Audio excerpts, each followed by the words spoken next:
So we thought today we would talk to you about what's it like as an expat moving here, getting an apartment, getting a car. Where would you even begin? We've also got a reflexology path here. Hi guys, welcome to our home. Come on in.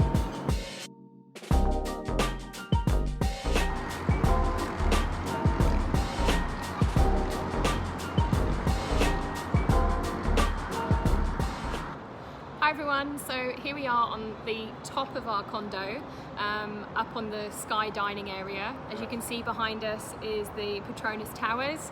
We have a really nice view of the whole of Kuala Lumpur city, which is one of the reasons we chose this apartment complex. So we thought today we would talk to you about what's it like as an expat moving here, getting an apartment, getting a car. Where would you even begin? Are there any good companies that you could use? We are not affiliated to anybody, so all of the people that we and companies we're recommending to you are people who really helped us out and we found gave great service, and we've ended up with an apartment we really love in an area that we're really happy with. It's great for going anywhere. I think we can pretty much get anywhere in KL in about 15-20 minutes in lots of different directions, and we're really close to the main highway called the MEX. Hence why the only downside to our apartment complex is the noise of the road. But to be honest, it's not too bad. It was gorgeous while we had the lockdown because there was not a soul on the road, so it was you just got to hear all of nature. But we love it here and we want to give you our recommendations for our experiences and hopefully help you if you're an expat or not even an expat, just somebody who's moving back to Malaysia and just want to get an idea of how much is an apartment.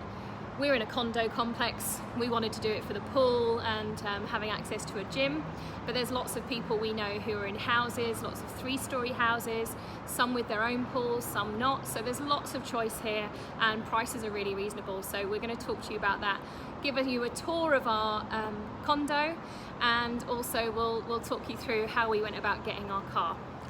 It's currently 32 degrees. Yeah, we've up definitely here, so it's very, very warm. Been in lockdown quite a long time, so certainly not used to the temperature because I am sweating quite a lot. Hopefully you can't see that too badly.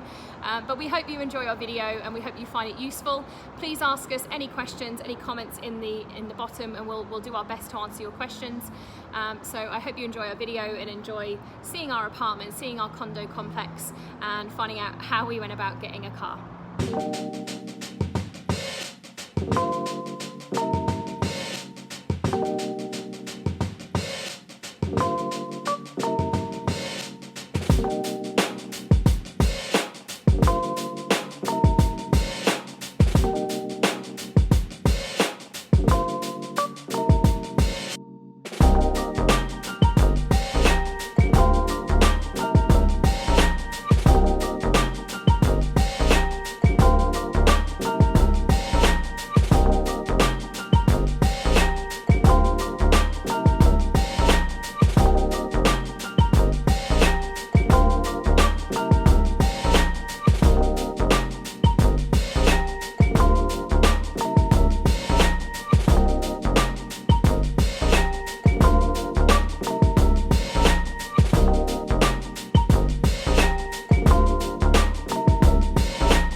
Okay, so currently stood by the pool. So we have a 44-metre swimming pool, so not far off a 50-metre pool. It's one of the reasons I chose it, as swimming is just everything for me. And then over here we've got a kids pool, which is really nice and shallow, so pretty safe in there as long as they're supervised. And over here are lots of you press a button and it basically sprays water in loads of different ways. Kids love it, but I've also seen loads of adults using it as well. There's also this at night, because the pool's open till like 10 p.m. I see lots of people using it because there's like this fountain with lights. It's quite cool, but kids obviously love it, but adults too. So this is our pool area. It's a lot more lively. There seems to be a lot more people out and about. And then we have a play area over here, which I don't really want to film too much because there are some kids about. So, but it's a really nice area. But at the moment it's still closed because of lockdown till, well, they've said the recovery phase is until the 31st of August. So who knows when we'll be able to swim again. Hopefully soon. These are also a little perk if you're into reading your books poolside in a nice hot temperature. They're ideal, but they just need a little bit of oiling. A little bit noisy, aren't they? Yeah. Kids seem to like swinging on these a lot, don't they? Kind of ruins the tranquility every now and then of hearing the squeaks. A little bit random, we have a camping area just here. And we're now going to take a walk around the gardens and a little maze section that we have here. And there's a running track as well, which is awesome. But we do have treadmills in the gym, which is air cons. If you want to run inside and be in the cool, that's probably the better option.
We've also got a reflexology path here. Have a nice walk around barefoot on your tootsies.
leaving the 35th floor and going down to the guardhouse, and we're going to show you how you get in, reception, where the guards are, how you would access the car park, yeah, and get a little glimpse of what it's like when you first enter our property.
Welcome to our home. Come on in. So this is our apartment. This is the lounge diner. It's a work in progress as we had no furniture when we first moved in. So this apartment is on 18th floor. It's got 4 bedrooms, 3.5 bathrooms. They call the maids one a bit of a half bathroom. One of the biggest selling points for us was getting a dishwasher. We didn't have one in Shanghai, and it was like the biggest pain ever who was going to wash up. So this apartment also comes with a washing machine and a tumble dryer. Again, tumble dryer, we didn't have that before. It wasn't the be all and end all, but helps. So the first bedroom we're going to go into is the junior master, which I'm currently having to use as a bit of an office. We're working from home all day. I wanted to be in a much lighter room. Also, the internet connection is just a little bit better. So the junior master has an ensuite bathroom. Plenty of space. There's a massive storage cupboard there. Storage is no issue here at all. So this is the master bedroom. Still lots of decorating to do in here to make it a bit more homely, but we've done our best with it. What we do love about this bedroom is the view. We get such a nice view over KL, and at night you can see it all lit up, and you can see all the Petronas towers, all the KL tower, all the important buildings, and we also get to see the pool from our bedroom as well. A little depressing at the moment as we still can't use it with the lockdown. Hopefully though we'll be able to use pools again soon. Another thing we loved is all of the rooms have fitted wardrobes, and a particular highlight is that they all have a light inside, which for me is a great thing, being able to see your clothes properly. This room has a master ensuite that has his and her sinks, and again you've got the usual toilet and shower. What I like is they're all wet rooms, the bathroom, so you haven't got any issues of water. You can splash around to your heart's content. And then this room is the smallest room. It's the single room, and this is what I'm going to use as an office once lockdown's over, and put my desk back in there, as I won't mind working in there so much, not being in there all day every day. And then we have a family bathroom. So this is the one that any guests that come round will use, but also it's really conveniently close for those 2 smaller bedrooms. And then the last bedroom here it's a double room as well.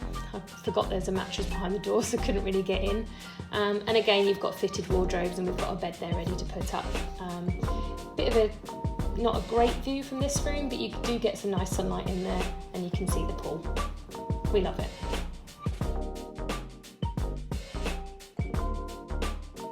So that was our apartment. I hope you liked it. So as I said in the video, it's 1,700 square foot, 4 bedrooms, 3.5 bathrooms, because there's also a maid's room, which I didn't show you because it's full of all our suitcases and stuff. So we pay 3,500 ringgit a month, which is, I double checked some figures, it's about £650 a month, and that is about $800 US. We think that's quite reasonable, as we used to pay £750 for a 3-bedroom house in the UK, and we had no pool, no gym. Very small garden, a garage for our car, Yeah. what we didn't put in because that was full of stuff. So. And also we're in the UK, having UK weather to deal with as well. So, you know, we've got the best of both worlds here, haven't we? So we have actually managed to renegotiate our rent for the next contract, so next year, and that's going to be 3,300, so that's about £615, and from what I wrote down, about $770 US, just to give you an idea. So it's really reasonable, and we have access to the pool and the gym at no extra cost. Because that's something I wasn't sure of when we were looking at properties, whether are we going to have to pay extra to use the gym and the pool. I think some condos may do that, not that I've heard of, but I know worth double checking before you decide to go with a certain place, in case there's an additional fee you pay as tenants. So we're obviously renting. Landlords do tend to haggle on prices, so Yeah. you can go in with what you think is quite reasonable, and Yeah, feel free to try and have a go at haggling them down. So we found our property through an agent, and my company put us onto a great company, and if you go on their website, it'll give you loads of information about Malaysia, lots of facts, lots of really useful information if you're relocating to Malaysia. And they are DSP Relocations Asia. And an amazing lady there, she's one of the managers, Lisa. Asked for her, she was fantastic. We couldn't fault her. No issue was too big or too small. Like she just helped us, and we had a few issues with one of the agents that we first had showing us around, and she just stepped in and made the process. Take over and put our minds at ease. She was fantastic. We're not affiliated to them or any of the companies that we're mentioning in this video. We just had some excellent help and service from these companies and these people, so we can't do anything more than recommend them enough. So that's regarding the property, and iProperty is definitely something to check out, iProperty.com. They have an app, and it's something when we were in Shanghai and I got the job here and we were relocating, we already knew exactly where we wanted to go. And when we came over for a weekend before moving here in August, we came like back in the April, didn't we? We actually came to the area and the condo that we'd seen, because we couldn't find anything that had the square footage that we saw for the price, but also, as I've shown you in the apartment video, the dishwasher was a absolute had to happen. That's a must for us. We used to argue so much in Shanghai about who was going to wash up, particularly as we had kitchen counters that were like significantly lower. I mean, it used to hurt my back, but Ian, being over 6 foot, used to complain a lot about it. It was a great excuse for you as well. So we wanted a place that had a dishwasher, and also it had to have a proper oven, because we had one of these tiny little toaster ovens as all we had to cook with in Shanghai. So main things we were looking for was a full-size proper oven and a dishwasher. And this apartment had both those things, and we just loved the views. It was so light, we get the sunlight in the morning and for most of the day. Like we said, is the only downside really is the road. Yeah, the traffic noise, but I think we've been sleeping through it all right, haven't we? Yeah, I think it's something you can put up with for everything else that we've got. You know, it's fantastic. So apartment, iProperty.com, and contact DSP Relocations Asia. They've got loads of information about Malaysia on their site. Now the car, we got recommended a fantastic company called Expat Car Guys, and when we bought the car, they also gave us free t-shirts, so it enables us to show you their company name. So they do have a website, expatcarguys.com, and if you go onto Facebook and write in Expat Car Guys, they list all the cars that they currently have on there. However, a little tip for you, when we went to go and look at one of the cars that we'd seen on there for a while that we were interested in, they had a lot more cars coming in than they had on the Facebook site. So my best recommendation is, once you get here, just go there. And one of my friends, she's moving to Penang soon. She's going to come and see them in KL, but just because for peace of mind, they won't haggle on price. No, not like the UK or anywhere else. They won't bend on the price at all. But No. their cars are. Yeah, like Max really says, good the value. owner, he's one of the owners, and he basically says we ask an honest price. We don't want to rip anyone off, because we want you to sell your car back to us if you decide to relocate from Malaysia. So we're not going to sell you something that isn't going to last, that's going to run out on you. And they sort your road tax and your insurance for you as well. They also put some brand new protective coating on our windows. So they does a couple of things. So one of them is protects your interior from the sun, because we get a lot of sun here, which is what we love. But also it prevents people from being able to break into your car very easily. One of the things that he says can happen here, doesn't happen, like we've not witnessed it, No. and I haven't had any friends have any issues. We feel really safe here. But he said if someone had a bicycle helmet and they wanted to smash the window because they saw your handbag on the seat or something, it would be really hard for them to even do that. They would have several yeah. attempts. Yeah, a lot of attempts, particularly using something like that. So it just gives a bit of peace of mind as well, and security for the car. So I've put some pictures up for you now. This is our little Bumblebee. We were initially put off by the colour of the car, but then when we went and had a proper look at it, it was one of the Myvies that they had in that was 1.5. It was automatic. As with the traffic here, you're definitely better off getting an automatic than a manual, for those of you that are from the UK and used to driving a manual car, or wherever else you're from. They do drive on the same side of the road as the UK, and I believe Australia you also drive on the left hand side. So it's easier for people coming from the UK in terms of driving, because it is on the same side. But the insurance that you get with the car through Expat Car Guys does cover you for 24-hour, over 400 kilometres, I think or was that the maximum? There was something about 400 kilometres that they would tow you back from wherever you are if you had any issues. As one of the things we were told about was, here if you have an accident, there are a number of tow companies who will suddenly appear from out of nowhere, trying to hook your car up and then demanding money from you. So it's good to have that peace of mind to know that we've got insurance where we're covered if we do have an accident. And one of my friends did have an accident here, and she said it was quite a scary time, but she also went through Expat Car Guys, so had that peace of mind of having a tow truck company that she could rely on, that weren't going to rip her off. So that's another bit of advice that I could recommend. So we hope you like our video, and hope it's given you some useful information about finding an apartment, finding a car here. Some of our friends have got 3-storey houses, so you can get that if you don't want to live in a condo or an apartment. Some of them have gardens. Yeah, can you get your own pool then? Yeah, you can get your own pools, and they're all at really reasonable prices, particularly if there's 2 of you over here working. Then you know, the world's your oyster really. There's so many different places to be, and where we are in Bukit Jalil, we're 15 to 20 minutes to pretty much anywhere in KL, and you know, the public transport here is also fantastic, so, and super cheap, so you'll have no problems there at all. We hope you find this useful in helping you with finding an apartment or getting a car, or just for those of you who are just interested in what happens here in Malaysia.